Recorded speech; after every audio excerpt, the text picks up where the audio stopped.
Hello, this is Ron Paul with your weekly update for May 9th.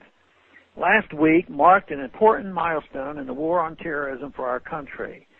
10 years ago, Osama Bin Laden applauded the 9/11 attacks. Such deliberate killing of innocent lives deserved retaliation. It is good that Bin Laden is dead and justice is served.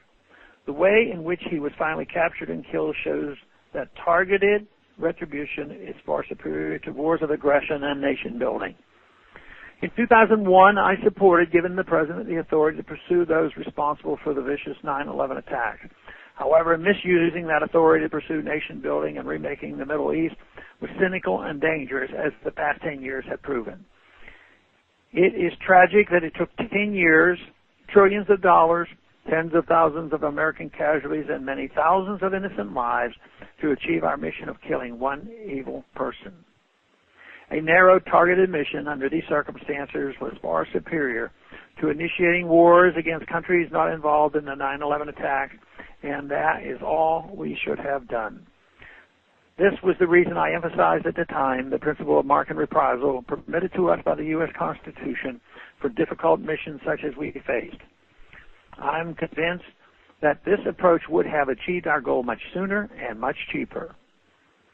The elimination of Osama Bin Laden should now prompt us to declare victory and bring our troops home from Afghanistan and Iraq. Al-Qaeda was never in Iraq, and we were supposedly in Afghanistan to get Osama Bin Laden. With Bin Laden gone, there is no reason for our presence in the region, unless indeed it was all about oil, nation building, and remaking the Middle East and Central Asia. Hopefully Bin Laden does not get the last laugh. He claimed the 9/11 attacks were designed to get the U.S. to spread its military dangerously and excessively throughout the Middle East, bankrupting us through excessive military spending, as he did the Soviets, and to cause political dissension within the United States. Some 70% of Americans now believe we should leave Afghanistan, yet both parties seem determined to stay.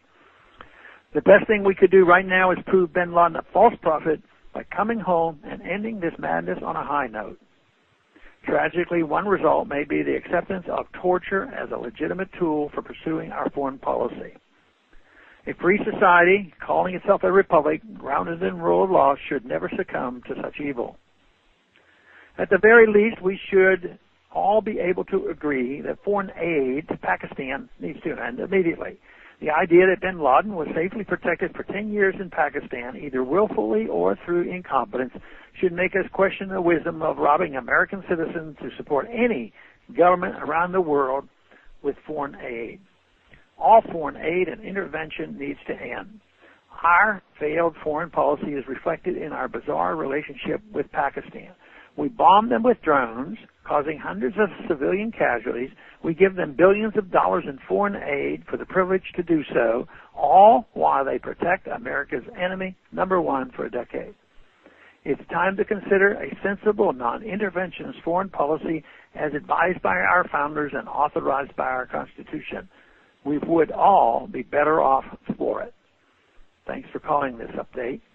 A new update is placed on this number, 888-322-1414 every Monday. The written text can be found on my website, www.house.gov/Paul, under the heading Texas Straight Talk. Thanks for calling.